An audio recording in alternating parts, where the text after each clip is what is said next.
have this theory that cozy fantasy is actually split up into a bunch of subcategories, and also vice versa, I guess. Like, there's a bunch of categories of fantasy that people lump into cozy fantasy as sort of an umbrella term.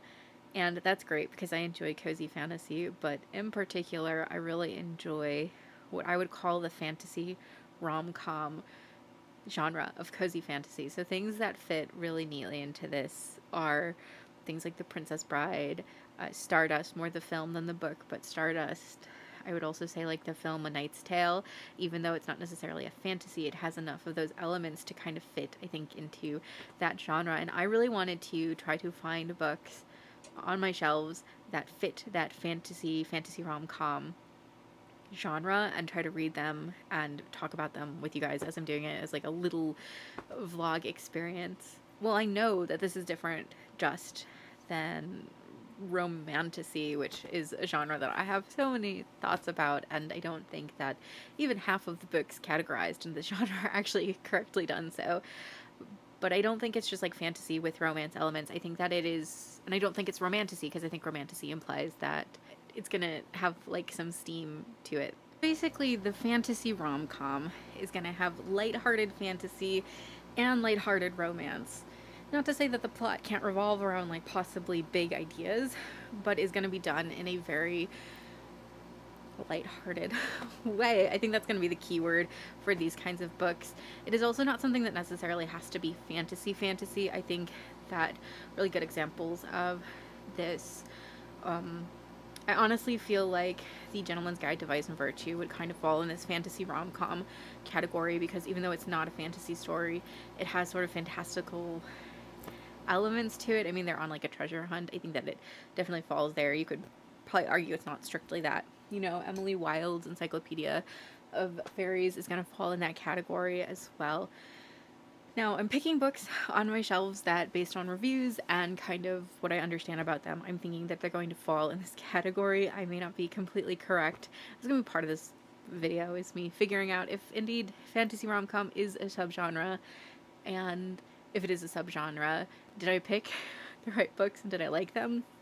So I'm actually currently reading Sorcery of Thorns. Here is the dust jacket. I believe I'm not super far, actually, at like 20 pages in, and it was an unfocused 20 pages because I was at work and thinking about other things. But she is a librarian in training who puts dangerous books kind of into protective areas, and she ends up going to a place. I don't know, people really like this. I know that it's got a romance at the heart. I think that the sorcerer, his name is Nathaniel Thorne. There you go, Sorcery of Thorns. And I think that they're supposed to have a really good chemistry from what I understand. So I'm starting with Sorcerer of Thorns, and I think that is definitely going to fall in that category. Let me just take you around my bookshelves and show you a couple of the other books that I suspect might be on there. I don't know if I'm going to get to all of these or even any of them. I don't think that there are any that I'm like eyeing to purchase for this. And I think there might even be some that fall closer to romance rather than rom-com fantasy, and maybe even romantasy. But again, this is just testing, so let me just take you around. Then we'll get started. So starting on the same shelf where I keep Emily Wilde, I actually have a couple that I think would fall in that. Undertaking of Heart and Mercy, which is a book that I've seen listed so many times as cozy fantasy, and I've definitely been thinking of as more of a romance. She's a grave digger, I think, and he's a demigod, and it just looks so cute. This is the Fairy Loot edition that has these little Polaroids on the inside, which are just adorable. I already have the audiobook for this one, and my eye has actually been hurting, so I think even though Sorcery of Thorns is like my main read at the moment, I am probably going to pick up Undertaking of Heart and Mercy, actually even as soon as today. So this might technically be the first one I finish. I have 2 copies of Divine Rivals. We're going to show you the Owl Crate. I think it's not as attractive. Oh, well, Fairy Loot came out as well. I actually really love the Fairy Loot cover. I heard it was going to be black and white and was uncertain, but I think it's really cute. Not a huge fan of Owl Crate, although I don't hate it so much. And I think that if I end up loving this book, I'll end up keeping it. If I don't, I'll probably unhaul the Owl Crate edition. But this is about I know it's like enemies to lovers a little bit, which is classic rom-com trope. I think that they are sort of on the front lines or near the front lines of a war kind of driven by gods, and they are reporters, I think, or something similar. And she's looking for her brother, I think. I do really want to read this because I have two editions and because they're both alternate covers, and I like both the UK original cover and the American original cover. So I do kind of want to see if I like them, because if I do, I will keep collecting them. Other rom-coms I think I have. I don't think there's anything on either of these that I would qualify as such. Maybe I'm wrong. And I actually don't think there's anything else on these shelves. Over here, though, immediately thinking of Twin Crowns. This is about two princesses not switched at birth, but one of them is raised as a princess and one as a witch. And I know it's dueling point of views, and the sequel just came out. This is one of the books that actually inspired me to like track down this sort of similar genre, because these sounded really, really good. Obviously, I have two editions. I have each of the Waterstones editions. I mean, honestly, The Princess Will Save You might be, it's based off of Princess Bride, so I could definitely see this being rom-commy, so that's definitely a contender. Is this Vicious Grace? I don't know. I feel like that's just more like fantasy. Think anything down here was really striking me as part of that. I think, another one that I have read that I think would qualify would be the Simon Snow books. I think that falls into the fantasy rom-com subgenre. Over here in my romance pile, I think that this might be hedging a little too close to romance, but the Dead Romantics, I think, might be kind of in that genre. I don't think anything is like shouting at me on this shelf either. Gwen and Art Are Not in Love. This is another one that was really inspiring me to do a video like this. It's not fantasy in the aspect of like other books on here. Obviously, it's more just like a medieval setting. Again, not to compare it to A Knight's Tale, but this is what sort of reminds me of. It's taking the ideas of Guinevere and Arthur, although I don't think it's supposed to be like King Arthur's court necessarily, where she is in love with a girl and he is in love with a boy, and they're engaged to each other, so they just become friends and try to work that out, and try to help each other get with the people they're actually interested in. So that one I'm really excited to read and want to read soon. And here's one that obviously I think fits into that, Legends and Lattes by Travis Baldree. I think definitely that's gonna be read for this category. Maybe, I've not read anything by Adrian Tooley yet. I think that maybe one of these might be fantasy rom-com. I'm gonna have to wait and see some reviews before I decide if I think it falls into that category, but I think that there's a opportunity where it might. But I think that's it for like books that I have. So yes, I think I'm actually going to go take a bath now, and rather than read with my eyes, read with my ears and listen. Do you like that blurry image? Listen to the audiobook of Undertaking of Heart and Mercy and just relax a bit. I strongly believe this subgenre of cozy fantasy exists, and I hope that I do find it today. Or I guess not today, but over the course of this video. Hi. I finished The Undertaking of Heart and Mercy by Megan Bannon. I was listening to this, I was reading it via audiobook, and I mean, rom-com, it definitely is. It gave absolutely Hallmark vibes, and I would say that this is a romance first, fantasy second, which I'm fine with. It's a weird book. Like, there's very odd world building moments. Not like odd, like why would the author choose to do that? But like, just odd, like strange. Like the Nimkillam, I loved them, but they were weird. And the appendix being tied to the soul, which I think is like a thing that like historically people fought, I want to say. Kind of like the humors kind of but it had like these weird little like moments. So what is it about?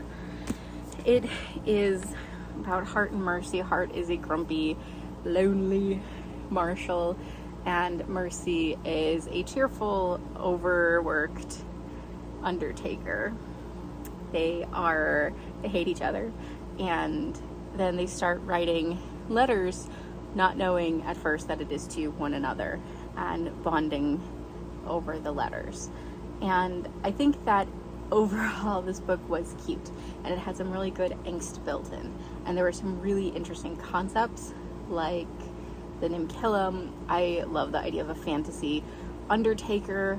I actually would love to see more of that, because anytime she talked about her line of work, I was like, yes, Mercy, say more.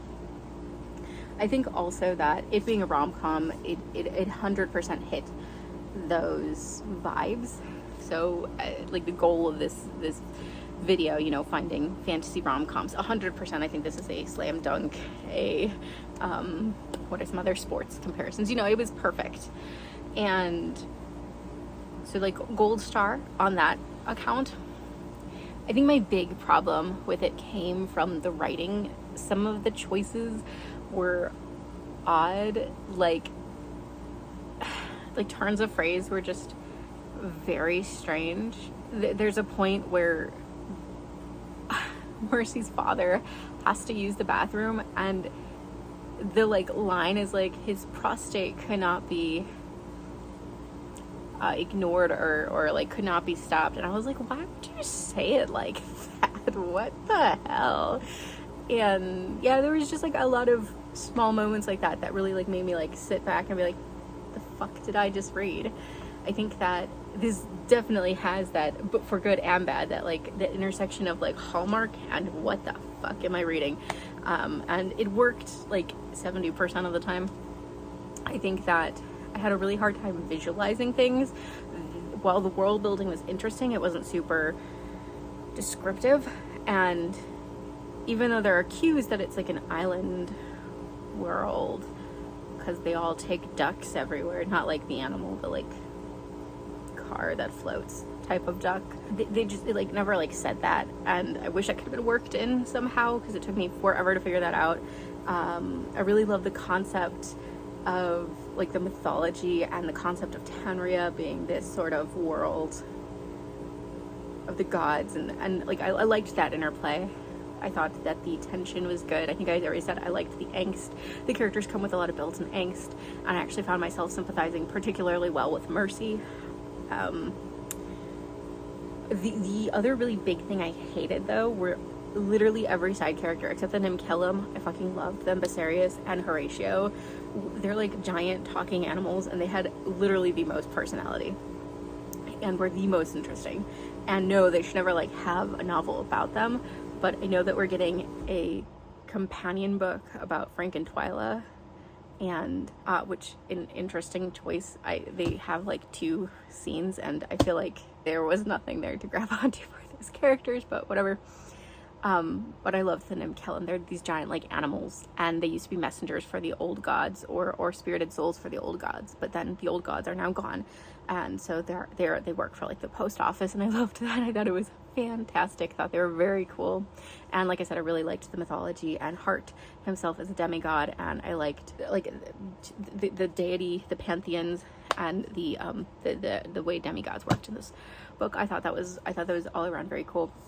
The big problem though, like I said, was the side characters. I found them incredibly annoying. I could not stand a single side character besides the Nimkillam. Duckers was okay. Mercy's siblings, fucking hated them. Awful. The main plot and the villain, again, were giving very Hallmark in that they were quite over the top. Although I will say that especially the wrap-up of Hart's particular storyline, I was very invested in and did get a little emotional. I thought that it did hit kind of all the important beats, especially for what it is. So I think I'm going to give this one probably 3 stars, maybe 3.5, but we'll see how generous I'm feeling. I did pick up I should have grabbed the book before I sat down. I did pick up Twin Crowns by Catherine Doyle and Catherine Weber. This is my now current audiobook read. It is a trope I will like eat up. I can already tell you. I'm only 4 chapters in, but just loving it. It's they're twins, and they are like they've switched places. One of them more willing than the other, and I am just big fan of that kind of trope, like the Parent Trap, the fucking Princess and the Pauper, the Disney or the Barbie film. I mean, love it. We need more fantasy like that, more stories with that trope. And it is also okay. It is 100%, even 4 chapters in, giving very Princess Bride vibes. So I'm all for that as well. So I think that yes, this is definitely gonna fit that rom-com niche. Although I think it's gonna be a little less explicit than Heart and Mercy. Which that's the other thing I should have mentioned. The audiobook narrators were just okay. And I'm normally very kind to like audiobook narrators. Like I'm normally like, yeah, it's, you know, there were moments, and some of those moments were the explicit sex scenes, and they were very awkward to listen to. And I've listened to smut before and been fine with it. And this book, I would not recommend audiobook for Heart and Mercy. I think that is probably better to just like physically read, because the voices were cringe. But I am also about halfway, a little less than halfway through Sorcery of Thorns by Margaret Rogerson. It is very YA, which is not a bad thing, but you know, I think this is a really hyped book, so if you don't realize exactly how YA it's going to be, you might be shocked. The pacing, I will say, is very quick, and when things are happening, this quickness is great and addictive and hard to look away. But anytime there's any slowdown, I'm very bored very quickly. I don't think Margaret Rogerson's writing is that gripping, so I think that's kind of the big problem for me so far. But I am, like I said, generally I'm generally enjoying it, and my only qualm right now is world building decisions are not necessarily consistent, and I feel like sometimes things are happening because it needs to happen for the plot rather than it like would naturally occur this way. But that's okay. Just suspending disbelief. It is giving very Howl's Moving Castle vibes in like tone and aesthetic and pace. So I do think that if you're a fan of Howl, you will probably enjoy Sorcery of Thorns. But I am, like I said, I think I'm like 42% last time I checked Goodreads, so not far enough yet to like say more than that. I think it is high likelihood I will finish it this week, and I would love to be able to sit in the bath for a bit and read this today, but I have a feeling that's not going to happen. I want to finish prepping a video, and I want to do a little bit of writing, and if there's time after that, absolutely I will. But I've been so tired lately. I'm just like not burnt out, but very much exhausted just across the board. But at least I've had good books to keep me company, so that's been a boon. Hello. This is an odd angle. I thought this would be more casual looking.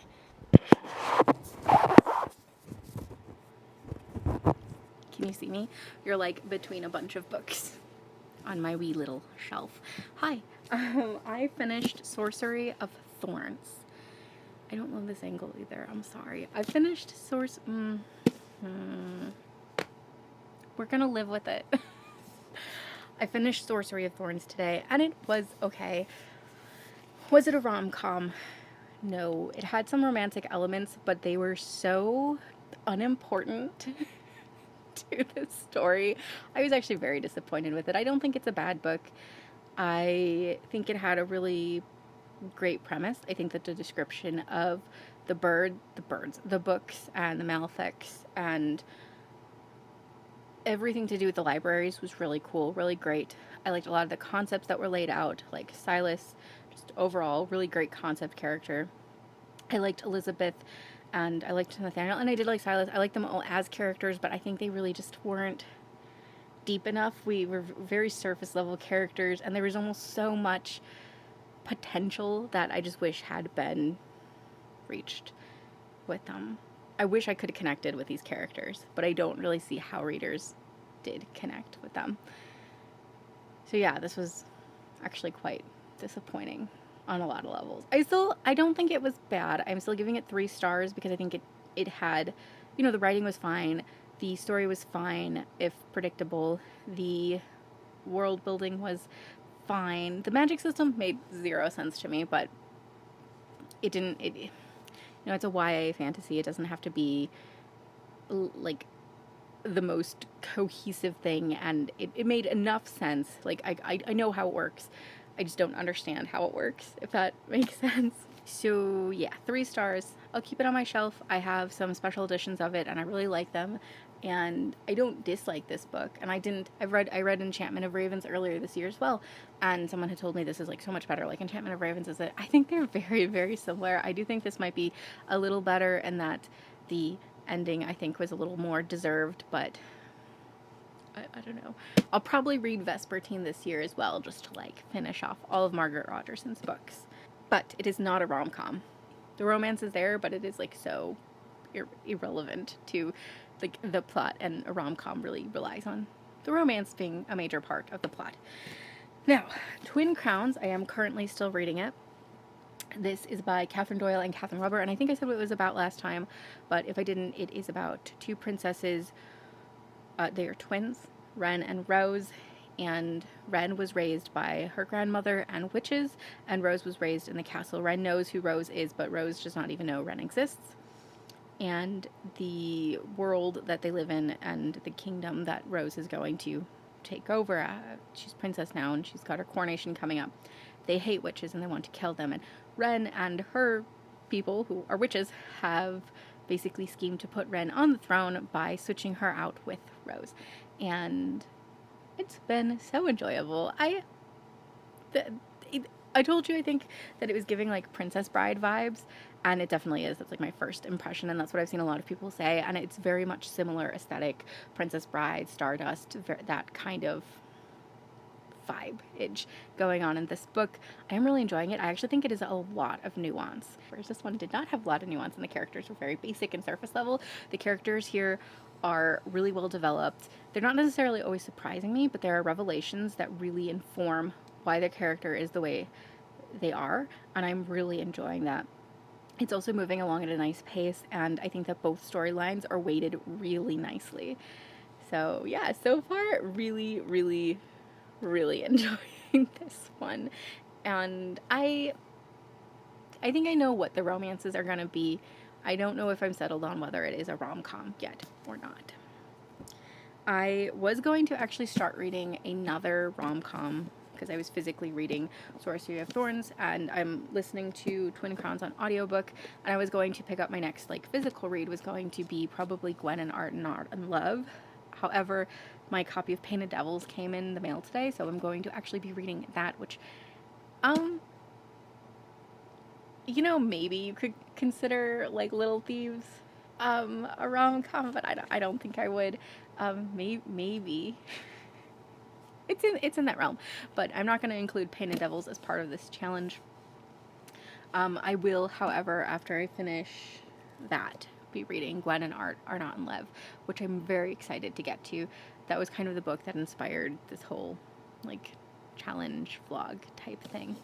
One last thing I do want to say about Sorcery of Thorns, though. Because I know like people are often looking for Ghibli read-alike books, I definitely think that this gives very Howl's Moving Castle and in general very Ghibli vibes. I think it would be really cool to see a Ghibli film take on the world of Sorcery of Thorns. Just a side note, I was thinking about that almost the entire time I was reading it. So I'm going to continue with Twin Crowns, and I will see you guys when I am done with that. Okay, hi. I finished Twin Crowns. I really enjoyed it. This was a surprisingly nuanced book. Like, the characters are like fully three-dimensional. Everyone from the side characters to the protagonist, they had so much going on, and I really liked that. I thought it worked so, like, sometimes I feel like you can see the author's hand at work, but when building these characters, I really couldn't. I thought it was just done so beautifully and so well.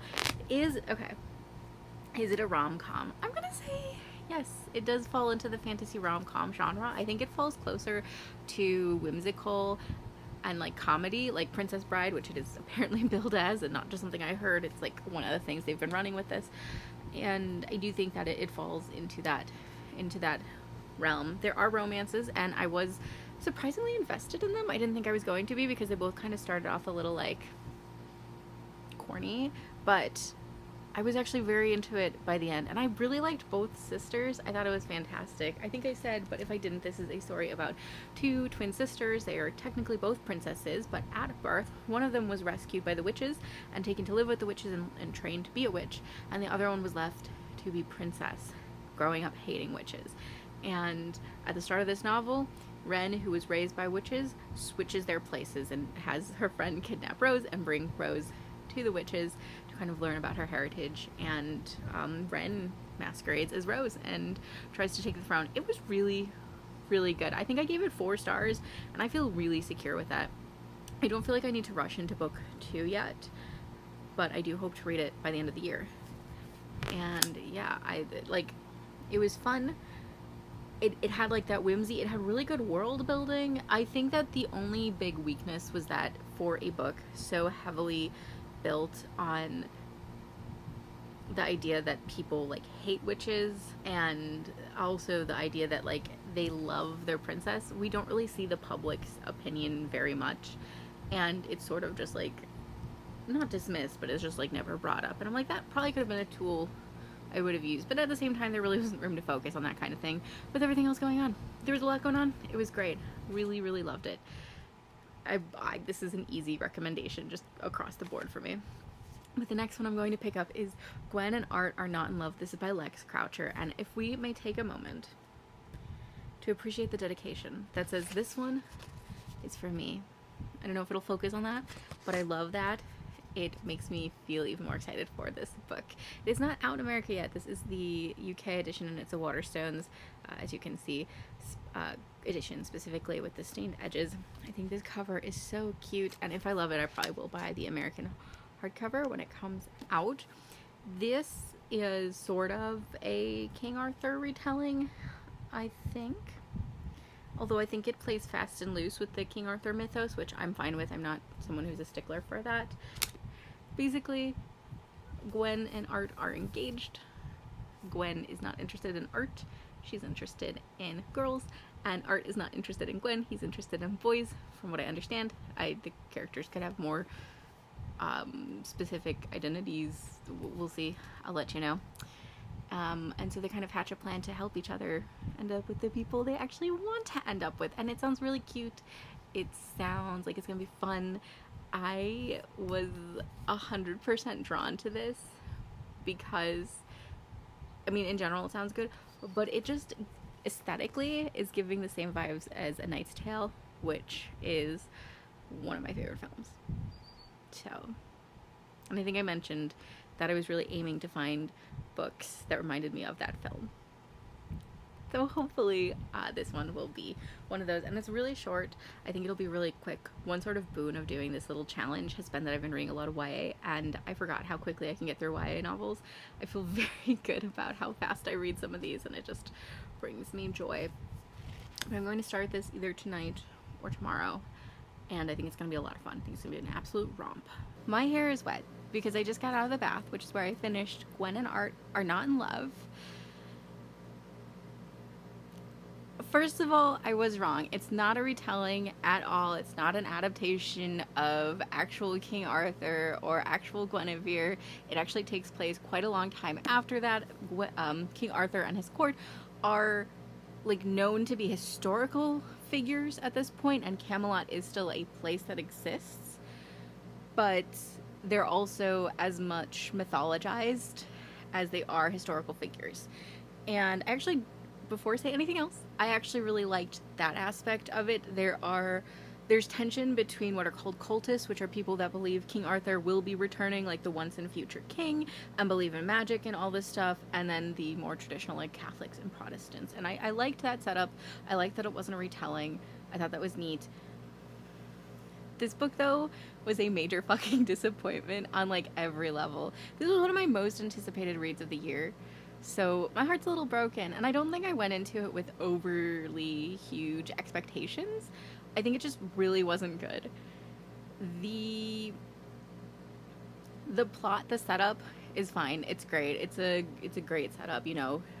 Art and Gwen are engaged. They fucking hate each other. They're also not interested in each other at all. They do not even play for the same teams. Like, lesbian, gay. Actually, there is hints that Gwen might be bi, and actually leans more towards Demi than anything. But, you know, she's not interested in Art, and he's definitely gay. That's confirmed. It just... the setup is great, and that's kind of it. There is... about halfway through, I did get a little bit more invested in the story, and then lost all of the goodwill for that. It's not poorly written. It's not like a bad story, and I like what it was attempting to do. But I could not become invested with any of the characters or with any of the character relationships. I did not care about Gwen and Art's friendship. I did not care about Art and his romantic endeavors or Gwen and her romantic endeavors. Like, I just did not care. And the family relationships, I didn't care. I just felt so unconnected to all of these characters. And I live for moments of angst in stories. And this one had some moments of angst that I normally would love. But just, I was like, okay, moving on. I don't care. I wish I did. I really wanted to like it. I really did. I think giving it 3.5 stars is maybe even being a little too kind, but that is where I'm going to rate it. Now the question, is it a rom-com? Is it a fantasy rom-com? Yep, absolutely. I think it fits that bill. Magic isn't really a thing, although there's some hints at it. But I do think that it falls into that fantasy rom-com zone in the same way that something like A Knight's Tale falls into it for me. The main relationship is certainly the friendship that develops between Gwen and Art, but I don't think that means it's not a rom-com. I think that it's like still very firmly seated in that space and that category, that genre. And of course the romances between Gwen and Bridget and Art and Gabe, they do fall into that as well. It just, this book was super disappointing to me, and I'm really, really unhappy about it because I really, really, really wanted to like this one. Like I said, one of my top books of the year, although might even get unhauled. We'll see. And I can't imagine I will ever read anything else Lex Croucher writes, which is such a shame. But what am I reading next? I feel like I've had a couple duds. I've had a lot of duds, haven't I?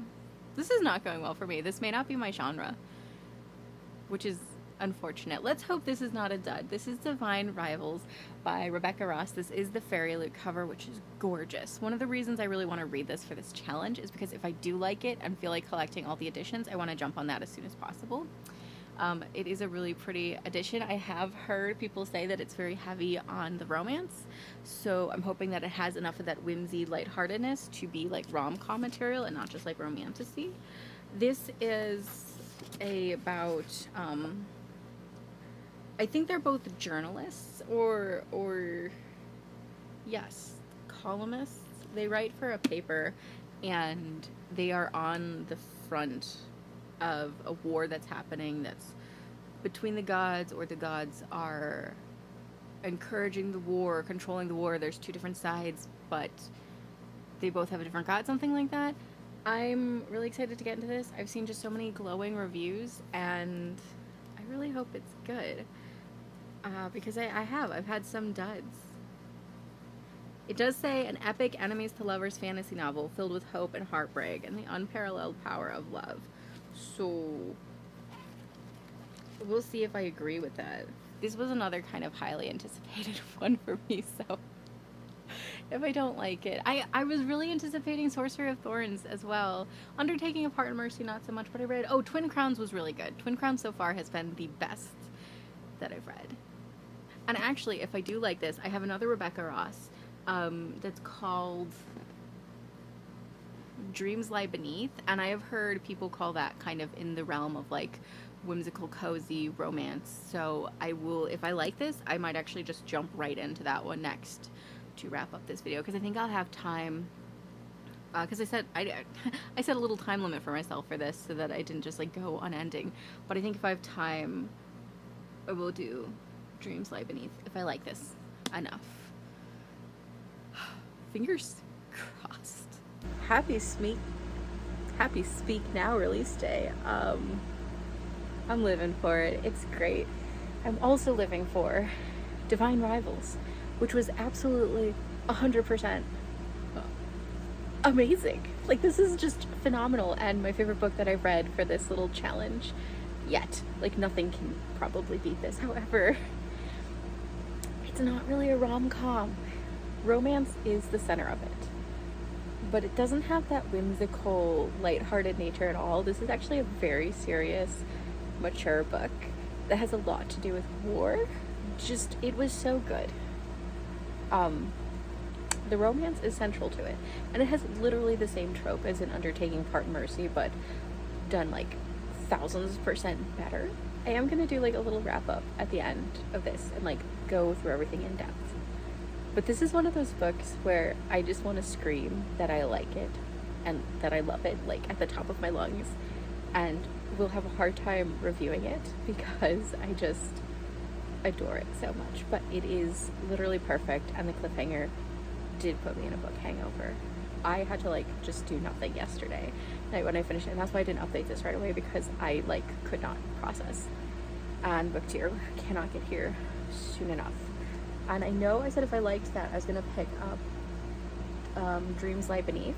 I still plan on doing that, but I actually think I'm gonna try to blitz through Legends and Lattes by Travis Baldree first, because I loved Divine Rivals so much that I needed like a little bit of a break from the author so that I don't overdo my expectations and like overdose on her writing.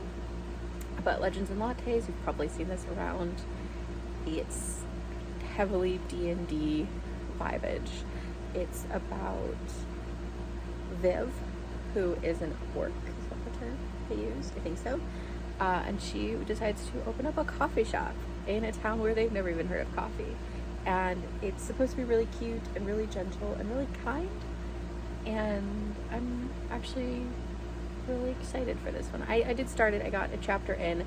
I like the writing so far. I just don't have anything more to say about it at this moment. This book, I wanted to buy it for a while, but then I didn't want to buy it. Like, it was like very on and off. Do I buy it? Do I not buy it? Like, I wasn't sure how I was feeling. It just was some blockage, I guess, in my mind. I was like, no, Sam, don't buy it. And I couldn't have a good reason for it. Well, I ended up being gifted a copy by a friend, so that's why. My mind just knew that I was getting gifted a copy, which is even better than buying it myself, because it means it came from someone. Anyway, that's my little story there. Legends and Lattes, I think I'm going to blitz through this real quick, and then it will be Dreams Lie Beneath, and that will probably be the last book I get for this video. Challenge finished. So I finished Legends and Lattes by Travis Baldree, and I gave it like 3.5 stars. It feels very middle of the road. Is it a rom-com? No, not really. It's super cozy. It is super cute, and there is a romance that is also cute, but it comes very late in the third act. Like, it's there, but it's not there. It becomes like a point of interest for the story late in the third act. I don't want to say it doesn't add anything to the story, because it does, but I would say the majority of the story, like the story wouldn't change if it was taken out, and I think that's sort of important for a rom-com. So cozy, yes. Whimsical, yeah, I guess. It's not a rom-com. So I want to just talk about all the books in this little wrap-up part, I guess. I think, like, being honest, I think only 2 of these books actually were fantasy rom-coms, so my search for this genre will continue. I might do another video like this when I have another like stack of books that I think might qualify. But for now, for now, we really only have 2 books that do qualify, and they're very different. First off was The Undertaking of Heart and Mercy. The further I get from this book, the more I actually dislike it, but I'm not ready to unhaul it because 1, it's pretty, and 2, I actually did like Heart and Mercy, and I continue to like them, and I also really like the undertaking profession in this book. But so much about this just doesn't, it's not my vibe, really. It is rom-com Hallmark variety, and I would say it's much heavier on the romance. I do think that it's whimsical and light enough, and I think that the romance is heavy enough that I wouldn't qualify it as romantasy, because I feel like romantasy has to have equal parts like a fantasy plot going on, and this really, it has a plot, but it's just character development, really. It's not really a plot. So yeah, rom-com, yes. But I feel like, I don't remember what I originally rated it, but I think like a 3 stars is probably where this one will sit with me just forever. I do think I could reread it and enjoy it, which is another reason I'm not getting rid of it. But yeah, I will say, yes, fantasy rom-com, Hallmark romance. So if you're into that, which I wish I could be because I love the aesthetics of like the Hallmark small town romances, I really do. Maybe that's strange. I think it's like so Christmassy, and I just love Christmas stuff. It's not a vibe for me. I do think that this has a big audience out there that it's not hitting though, because I think there probably are a lot of people who would vibe with fantasy Hallmark. Yeah, 3 stars is where I'm leaving it. And then the other one that fits firmly into this category is Twin Crowns. It is often compared to Princess Bride. I probably did in this video as well. And I think even on the back, no, not here, but I have seen it like quoted as like Princess Bridey. Oh, here we go. Kieran Millwood Hargrave did, and I've seen other people as well.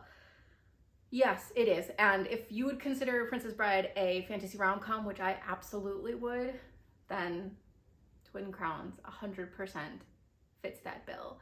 It's whimsical, it's fun, it's probably, oh, you know what, I lied. There's actually a 3rd one that does fit the rom-com genre as well. I just disliked it, so I wasn't thinking of it. I think that of the like fantasy rom-coms that I've actually discovered through this video, this is my favorite. I know this is my favorite of them. It's not my favorite book I read for this challenge, but it is my favorite fantasy rom-com I've read. It has 2 really good storylines, one for each twin. The characters, even this, like, the secondary characters are completely 3-dimensional and enjoyable. The romances were fun and really good. The ending was enough of a cliffhanger to keep me excited for book 2, but not enough to make me feel like this one was kind of pointless. I don't think it was perfect, but I do think that a 4.5 stars is kind of where this one deserves to sit, because it was really good and really fun, and it taps into that sort of irreverent, whimsy, like 80s, 90s fantasy film aspect, and I'm looking forward to books 2 and 3. 3 is not out yet, but I do have number 2, and I hope to read it by the end of this year. It also, for such a thick book, is really not a long read. I would say that this is on the, I don't want to say younger YA, but it's definitely middle YA. So if you don't love YA, you may not love this one, but I do think that the writing is good enough that if you're like, you only read good YA, I think you'd like this. I thoroughly do believe it. I think that the big difference between this one and like an adult version of this is it just doesn't get into all the politics it could with a lot of these relationships between organizations and cultures and peoples, but it's a YA book, so I'm not really expecting it to go as in-depth as like an adult book would. It's also, there's magic, but I would not say it's like hard fantasy. It's fairly light fantasy. And it's also, I liked the names of things. I feel like that's not something we talk about, but I liked the naming conventions for characters and for places in this book. Really liked them. They worked really well for me. So that is the best of the fantasy rom-coms. And then the third one, which would qualify, I think, even though I think the friendship is like the relationship aspect of it, I do think that it fits into fantasy rom-com, is Gwen and Art Are Not in Love by Lex Croucher. This was easily the most disappointing book I read for this video. It definitely, I enjoy the platonic nature of the relationship and the friendship that grows. And when I say fantasy, it's not like magic fantasy, although that's debatable. It's more just intense suspension of disbelief fantasy. It's in that regard similar to, I would classify, like, another book would be Gentleman's Guide to Vice and Virtue. I would kind of classify as that fantasy rom-com, just because it's not, like, it's historical, but there's like non-historical elements to that story. Or A Knight's Tale, I would also classify in this like fantasy rom-com. It's just that vibe, that genetic makeup of the story. And yeah, Gwen and Art fit into that by virtue of being in like a Camelot setting.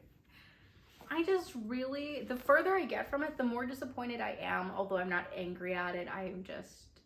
I've moved on, I think. I will probably be unhauling this. The cover is really cute, but I didn't enjoy it at all. And I'm really sad that I bought the Waterstones edition because I really wanted to read this one, and I didn't want to wait until it came out in America, and I'm having just so many regrets. It felt like a waste of time for me to read.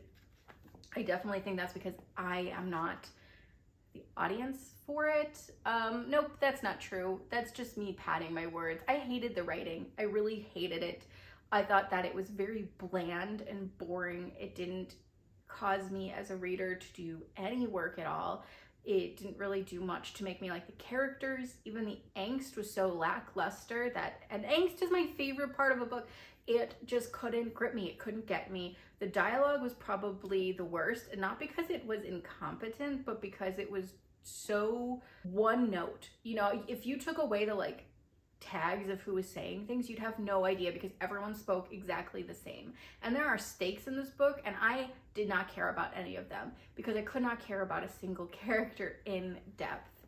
I think that this book hurts itself a lot by starting where it does in the plot. I think if it started later in the plot, that it would then have a longer legs to kind of stretch and run with when more important things are happening. But it didn't. It was bad. It was bad. I think 2.5 stars to 2.5 stars is probably where it's gonna sit because I do like what it's doing. I like the messaging. I think that objectively the story is a great idea. It just is so poorly done that you will not catch me probably recommending this one, which is such a massive fucking shame. This is probably the biggest disappointment of the year because I don't think I've read too many of my hotly anticipated books yet this year. Speaking of disappointments, I actually do have another disappointment on this list. Now, these next 3, I don't think they count as fantasy rom-coms, but I still want to talk about them because I read them for the challenge. But the next one, which was also a disappointment, was Sorcery of Thorns by Margaret Rogerson. This book has been sitting on my shelf for so long, and I've been staring at it with so much excitement, and everyone seems to really enjoy this book. I actually don't see bad reviews of it. I do stand by what I said, that it's very Howl's Moving Castle vibes, especially in the beginning. Like, Thorn and Howl are very similar people and their character makeup, but plot-wise, it's nothing like that. Aesthetic, it's really like, or world building, it's not really like that. This is on the younger end of YA, which I didn't used to mind, but is something that's become a little harder for me to read lately. I did try to keep that in mind and temper my thoughts and opinions based on the fact that I'm really not that audience anymore. I've aged myself out of it. I just don't find as much enjoyment from younger YA anymore. So I am keeping that in mind. But this was a disappointment. I read Enchantment of Ravens earlier this year, or actually it was late last year, I think, because it was right around the holidays. And I was like, I'm not really vibing with it. And anyone I told that was like, oh, but Sorcery of Thorns is so much better. Like, you can tell this is a debut. Sorcery of Thorns is better. It is a little bit, like, plot-wise, I think she's gotten it together a bit more, but pacing, not really. And the characters, I liked Elizabeth, but there wasn't enough of her to really grip onto. Silas and Nathaniel, again, were fairly one-dimensional, or two-dimensional, I guess we'll say, and I just needed so much more from the characters and from the story. The plot is straightforward enough. The timeline that it's working on is straightforward enough. I did appreciate, especially in the first half of the book, that it doesn't really slow down. It's just event, event, event, event.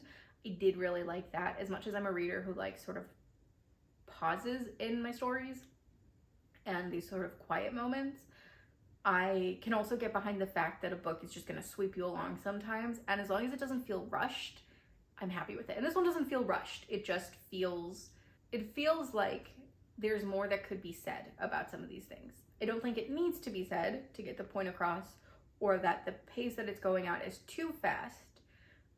But there are sort of heavy topics that are just sort of brought up and broached, and characters that are introduced, that because the book is as short as it does, and because it wants to cover as much ground as it does, it just can't.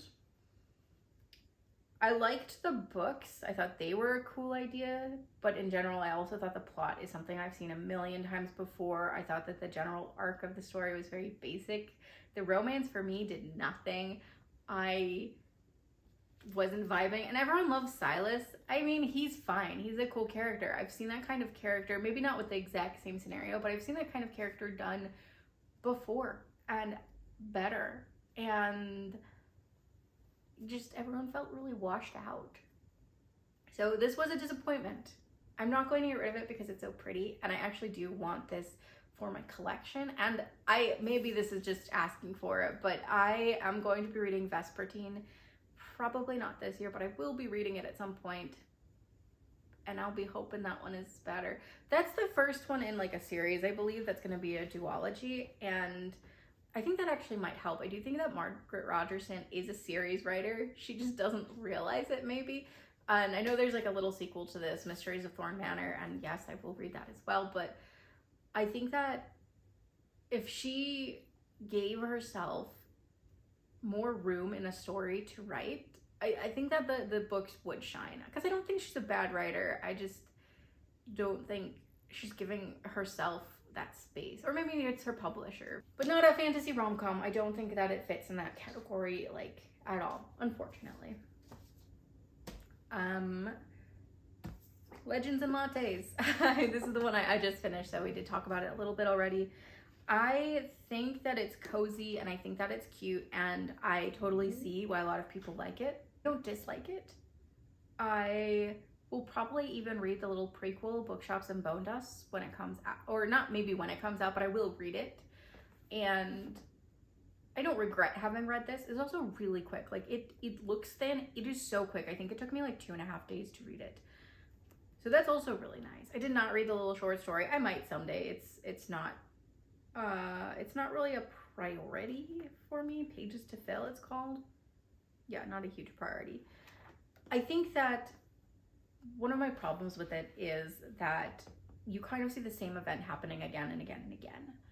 You know, they introduce coffee to these, it's like a D&D-esque world. So Viv introduces coffee to the city of Thune, and then we get to see that play out. And then there's a dessert, a cinnamon roll. There's cinnamon rolls are introduced, and we see that play out. And then it is these little like biscuits that plays out. And then it is an eclair that plays out. Iced coffee that plays out.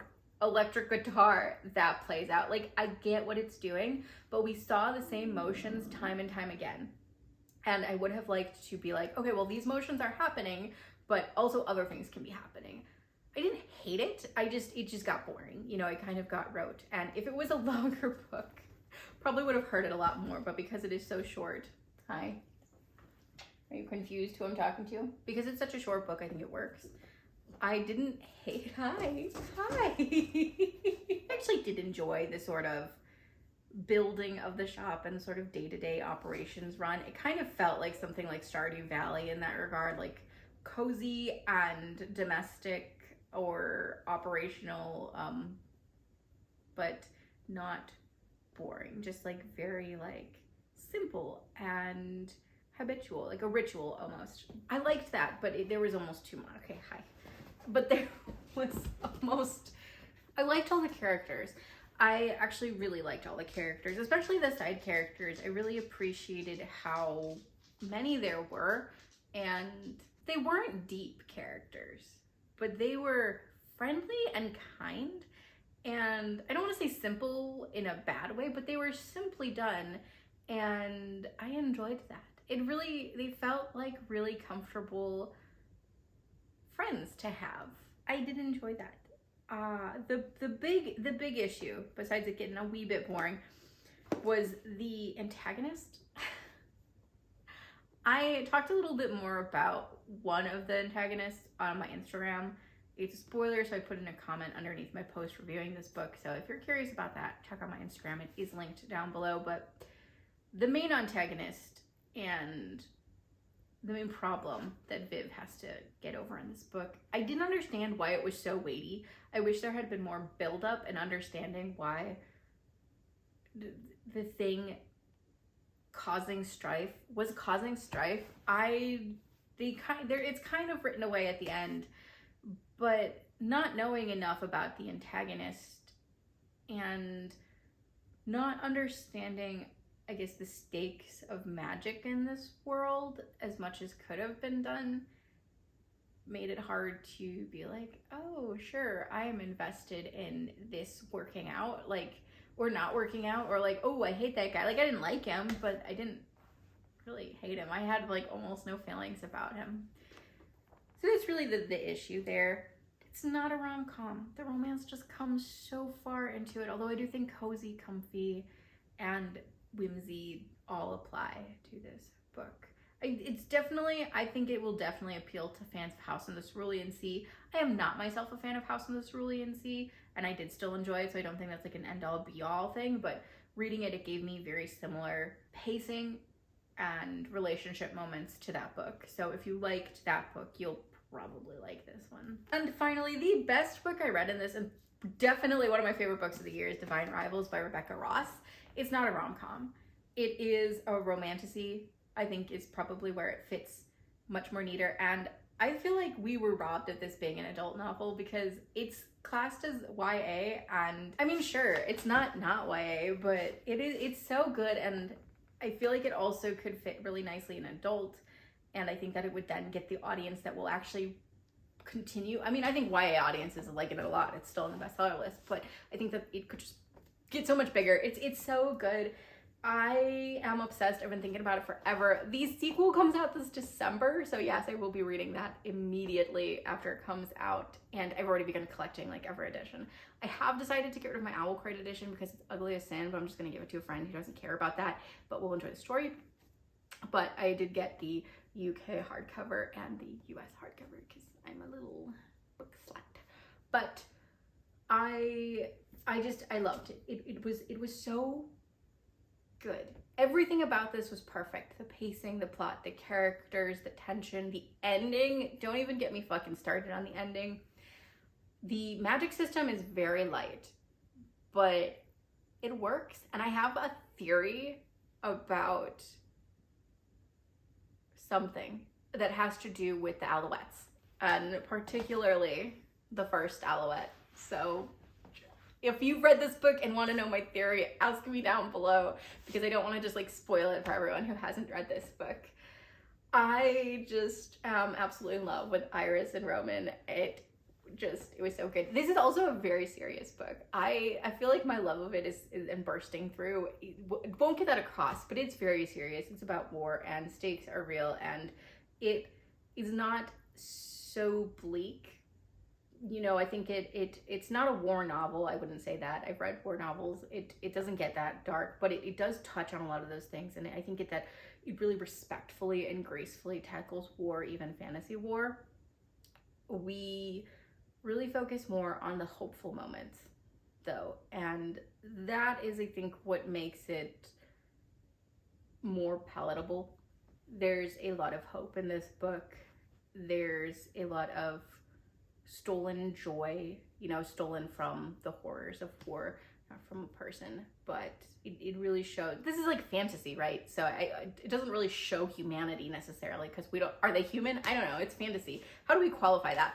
But it's very much showing the fact that humans are very elastic in their emotions and capable of still experiencing a range even when the world is sort of coming to bits around them. Whatever you think this novel is going to be, you may not be wrong, but you're probably not prepared for just how good it is. This is easily going to be one of my favorite books of the year. It just blew me away 100%. But it's not a rom-com. Romantasy, yeah, sure, I'll give it that. I think even just romance with fantasy elements might also just fit fine. But fine rivals. So that is that's my challenge that I gave myself, finding fantasy rom-coms. I've read 3. 2 of them one of them was really good. The other one was like fine. One of them was bad. I do want to continue looking for these kinds of books, but I definitely need a break from these kinds of books. I'm not a huge romance reader, and while these are fine, like I don't mind that I have read them, but I'm very much getting in the mood for either like lit right now. I really want something like I can really sink myself into, and actually also sink myself into, but I like high fantasy and space operas are also really appealing to me right now. I just really want a world bigger than my own, I think, and live in the pages. I am currently reading Fourth Wing, and you will see a review. Yeah, I'll talk about that. I'm also reading some Desperate Glory. It's not what I expected at all. I'm enjoying it. I don't think you'll see a review for that unless I have a lot to say, but I feel like it's gonna be a hard one to talk about. Anyway, thank you. Thank you for being here. Thank you for watching. And if you're a subscriber, thank you so, so much. There's a lot more of you now, so thank you and welcome. If you're not a subscriber and would like to subscribe, I would really appreciate it. I am really trying to hit 1,000 subscribers by the end of the year so that I can monetize the channel. I would really love to be able to put money into the channel, and right now I'm just not in that financial place, but I would love to be able to buy like an actual camera or better editing software. I think that it would really just up my game and elevate it a bit. And I really like doing this. So thank you, thank you, thank you. If you're somewhere cold, I hope you're staying warm. If you're somewhere warm, I hope you're staying comfortable. And most of all, I hope you're reading a great book. I will see you guys next time. Bye.